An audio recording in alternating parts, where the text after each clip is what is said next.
Tonight at 7:19 p.m. Eastern, Senator Booker broke the record for the longest speech ever given by a United States senator. The previous record was set by arch segregationist Strom Thurmond, who tried to filibuster the Civil Rights Act in 1957. That speech lasted 24 hours and 18 minutes, but it included things like him reading from the encyclopedia and him taking a bathroom break.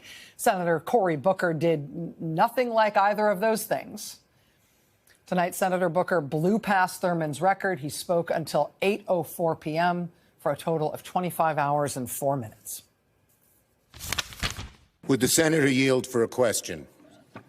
Chuck Schumer, it's the only time in my life I can tell you no. I just want to tell you a question. Do you know you have just broken the record? Do you know how proud this caucus is of you? Do you know how proud America is of you? That was the moment when he broke the record, but that was not the end. He then kept going. The whole time, Senator Booker was not allowed to sit down or use the bathroom. He did get help from his Democratic colleagues who took turns overnight and all through the day today asking Senator Booker questions. That still did not mean Senator Booker could sit down, but it did mean that for the time they were asking their questions, he could stop talking for the length of time it took them to pose a question to him, whereupon it was time for him to start talking again. At the start of his speech at 7 p.m. last night, Senator Booker referenced the late Congressman John Lewis, civil rights icon, a mentor to many Democratic lawmakers, including Senator Booker. Congressman John Lewis famously advised getting into what he called good trouble. Senator Booker began his stand by saying that's what he intended to do. He began by saying he would disrupt the normal business of the Senate for as long as he was physically able, because he sincerely believed the country was in crisis. Senator Booker started last night. He talked all night. He was still at it when we woke up today, delivering on his promise to disrupt the status quo any way he could. It's enough for me. 12 hours now I'm standing, and I'm still going strong because this president is wrong. And he's violating principles that we hold dear and principles in this document that are so clear and plain. The powers of the Article 1 branch are spelled out, and he is violating them. A Congress that is being too complicit to an executive that is overstepping his authority and violating the Constitution and hurting people who rely on health care and Social Security. When is it going to be enough? My voice is inadequate. My efforts today are inadequate to stop what they're trying to do. But we, the people, are powerful. We are strong. God bless America. We need you now. God bless America. If you love her, if you love your neighbor, if you love this country, show your love. Stop them from doing what they're trying to do for almost 20 hours. We have laid out what they're trying to do. 20 hours. I want to stand more, and I will, but I'm begging people, don't let this be another normal day in America. Please, God, don't let them take Medicaid away from 10, 20, 30, or 40 million Americans who desperately need it. Don't let them do it. This is our moral moment. This is when the most precious ideas of our country are being tested, where the Constitution, and the question is being called, where does the Constitution live? On paper or in our hearts? It is time to heed the words of the man I began this whole thing with, John Lewis. I beg folks to take his example of his early days, where he made himself determined to show his love for his country at a time the country didn't love him, to love this country so much, to be such a patriot that he endured beatings savagely on the Edmund Pettus Bridge, at lunch counters, on freedom rides. He said he had to do something. We need that now from all Americans. This is a moral moment. It's not left or right, it's right or wrong.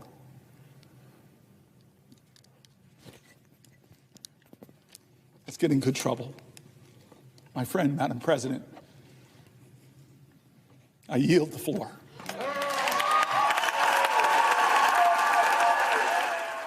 Joining us now for his first TV interview since his record-breaking speech in the Senate. Senator Cory Booker of New Jersey, the new record holder for the Senate's longest ever speech. Senator, how are you?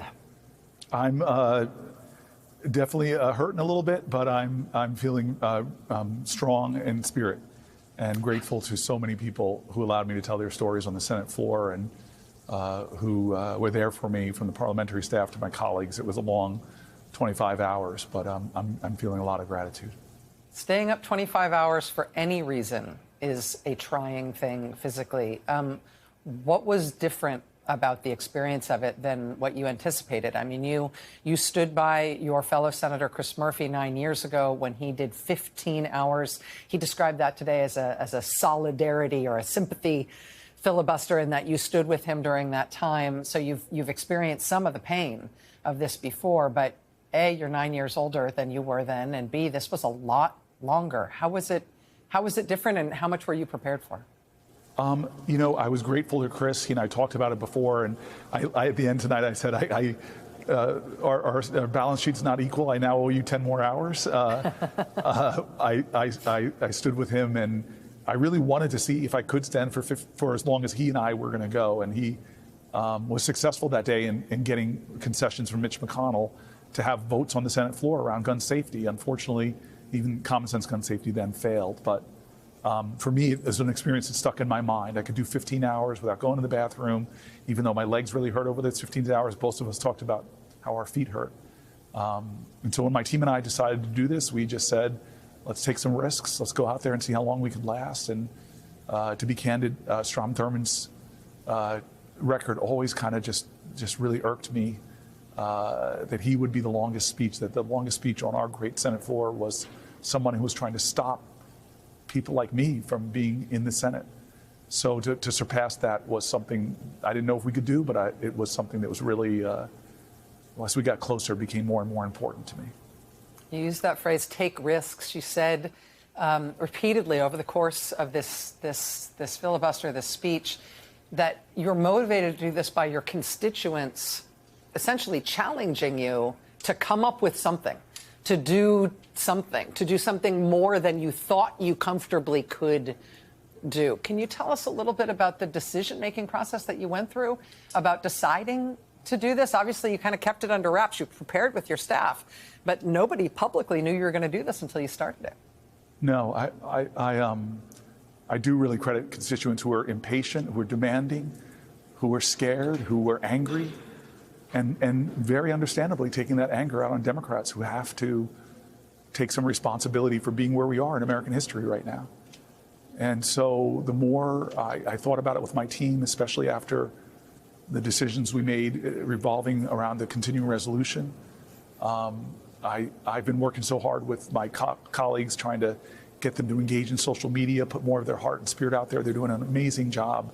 They've almost quadrupled their numbers of engagement online. I've got colleagues opening up TikTok accounts, but I suddenly realized that I've just got to do something myself. I've got to, try to prove worthy for my constituents that I'm willing to step out and step up in some way, and hopefully be able to share their stories that were so hurtful, and to read from my staff, people rendering their most personal stories about their fears or what's happening to their families. And so my staff and I said, let's try to bring those voices to the Senate floor. Let's see how long you can last. They're demanding something different. This certainly will be different.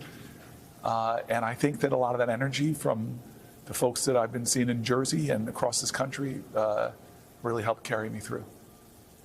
I don't know if you are conscious of how much this caught the attention and caught the imagination of the American people. I know that you're not using electronic devices on the Senate floor. You're not watching your TikTok numbers and your YouTube numbers and the C-SPAN contemporaneous viewing numbers while you're there, because you can't be. But every time that I checked any form of media by which you could be live monitored, there were no less than tens of thousands of people watching in the same place that I was in that moment.